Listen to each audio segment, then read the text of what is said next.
So you guys are picked to finish second behind San Diego State. San Diego State unanimous pick number one. How do you feel about your position? I know preseason polls, you take them or leave them. How are you feeling about that and your team this season?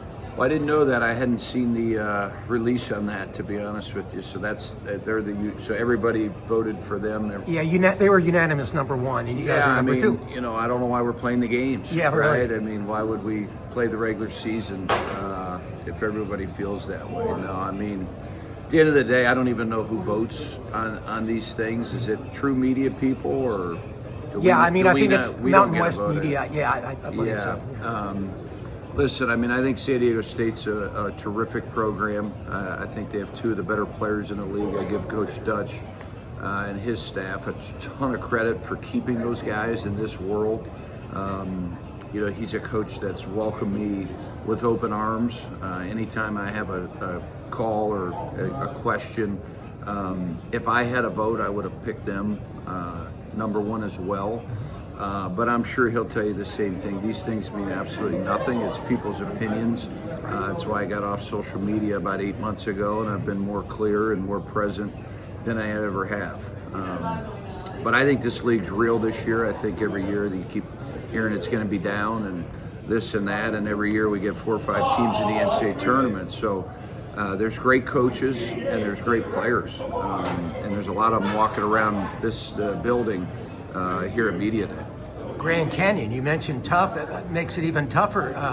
But again, it also gives more media attention to the Mountain West and an opportunity to get maybe an extra bid at the end of the season. I think Grand Canyon is a very real basketball job. I think there's real investment from a rev share standpoint, a fan base standpoint.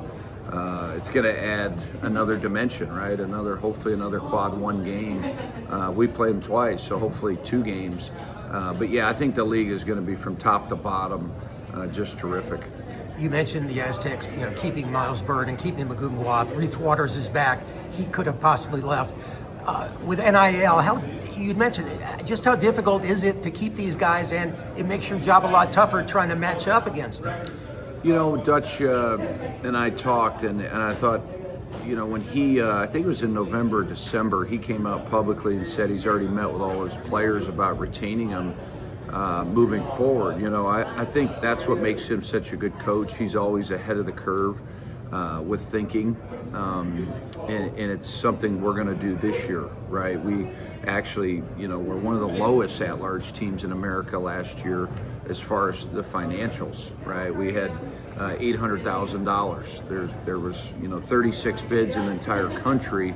We were one of those bids. There's teams like Indiana and Blue Bloods that didn't get in the NCAA tournament. We got in there with $800,000. So I think it shows you, you can do it, a lot of different ways. We did it with a team. We had a true team last year. But I think the Aztecs are, obviously at the forefront of our conference, the Mountain West, for a number of years, and this is the final chapter. But as we go in the Pac-12, I think, Utah State's make great strides. I think we'll continue to make great strides now with the revenue sharing. But yeah, for them to keep those kids shows a lot about their university. The challenge of facing a San Diego State team that has Reese Waters back, last year's preseason player of the year who didn't play, and 2 guys, Miles and Magoo, who actually left the NBA Combine. Yeah. So you've got 3 really good players. What are the challenges that all the teams in the Mountain West have facing that? I talk about our program having the consistency of what they do. That's what Dutch has. He's got a consistency in his program. We know what they're going to look like. We know how they're going to play. We know, what they're going to hang their hat on, and year in, year out, they're great at it, and that's what makes their program so great. And I think he might have one of the most talented teams he's had, and I think he feels really good about that team, and rightly so. He should, because the guys that I know, and that's the crazy thing about this day and age. Like, you'll look at rosters and I don't even know some of these guys on other. It's just the way it is nowadays. And, in the old days, you'd come to these things and then you knew every single guy because he had been to that school for 2 or 3 years to become one of the better players to come to the media days, right? Now it's like, well, where did they get him and who's that guy? And you're seeing that a lot more. But I think San Diego State has the consistency probably, and that's why they're picked first. They have the most guys back and the most, guys that we have data on in Mountain West games and in that program. And they're going to be really good. Does that make it easier for you knowing these guys in the past, or is it better for you if you have No, more guys? nothing makes it easier about playing San Diego State. I don't think the word easy and playing San Diego State have ever been mentioned in the same sentence for me. I don't know. Coach, you're in an interesting situation. You get 1 year in the old Mountain West with the teams that are leaving, and then you'll get the new Mountain West. How important is it for you and your program to take advantage of this one season with San Diego State and Utah State in it for a transition? Yeah, I mean, things have come so fast over the last so many years, and then since July, it's just been, a steamroll of things. First of all, we're excited. It's a great league, and to be part of this is we're very thankful for it. And I would say the flip side is, the league's going to be really good this year. And we want to come off, obviously, like everyone else, and have a great start to the season, and then a great start to our conference that we're going to be in.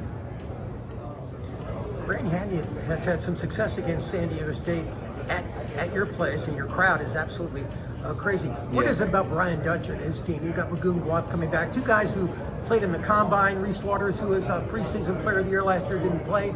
How big a challenge is that for you guys? Yeah, as a basketball fan, it's been fun to watch, San Diego State through the years, and just the job, that Brian's done. He's done an incredible job, there. Now obviously, now we're playing with you guys, so we can't be cheering for you as much as we used to. But we're looking forward to it. I think they're a top 25 team. They have awesome returners coming back, and then he's added some really good pieces, in the portal, and obviously we know how good of a coach he is. So, I think this is, again, one of the best teams, probably the best team since the Final Four, I think they've had. Coach, NIL makes it tough to keep players. You got G League guys now going back to college, and yet San Diego State brings back two great players, and a guy who was the preseason player of the year last year who didn't even play. So the challenges that you guys have facing like that situation. Yeah, like you mentioned, you wake up one morning and there's something else that I knew about the portal, I knew about the collectives and rev share and the transfer portal, and now we got to worry about professionals coming back to college. So it's something every day, and it's a moving target until we get some guardrails, until we get some governance to what we're doing. I think this is what's going to happen. It could be every month we're going to be dealing with something new, and it doesn't help high school basketball. It doesn't help the young player coming out of high school. There's going to be less and less opportunities for high school seniors to have opportunities if we're going to continue to go down this path. And your team challenges going up against Magoon and Miles, who actually went to the NBA Combine and came back. A little more experience. Does that make it tougher for Well, you guys? they're very experienced, very deep. So obviously, Dutch and his staff did an incredible job, and it's an incredible environment there at Viejas. It's incredible. So all of a sudden you put that kind of talent in there. I think this is probably going to be one of his deeper teams. And I don't know a lot of the rosters in the league right now because the portal has kind of changed that. You don't really know until you start seeing box scores.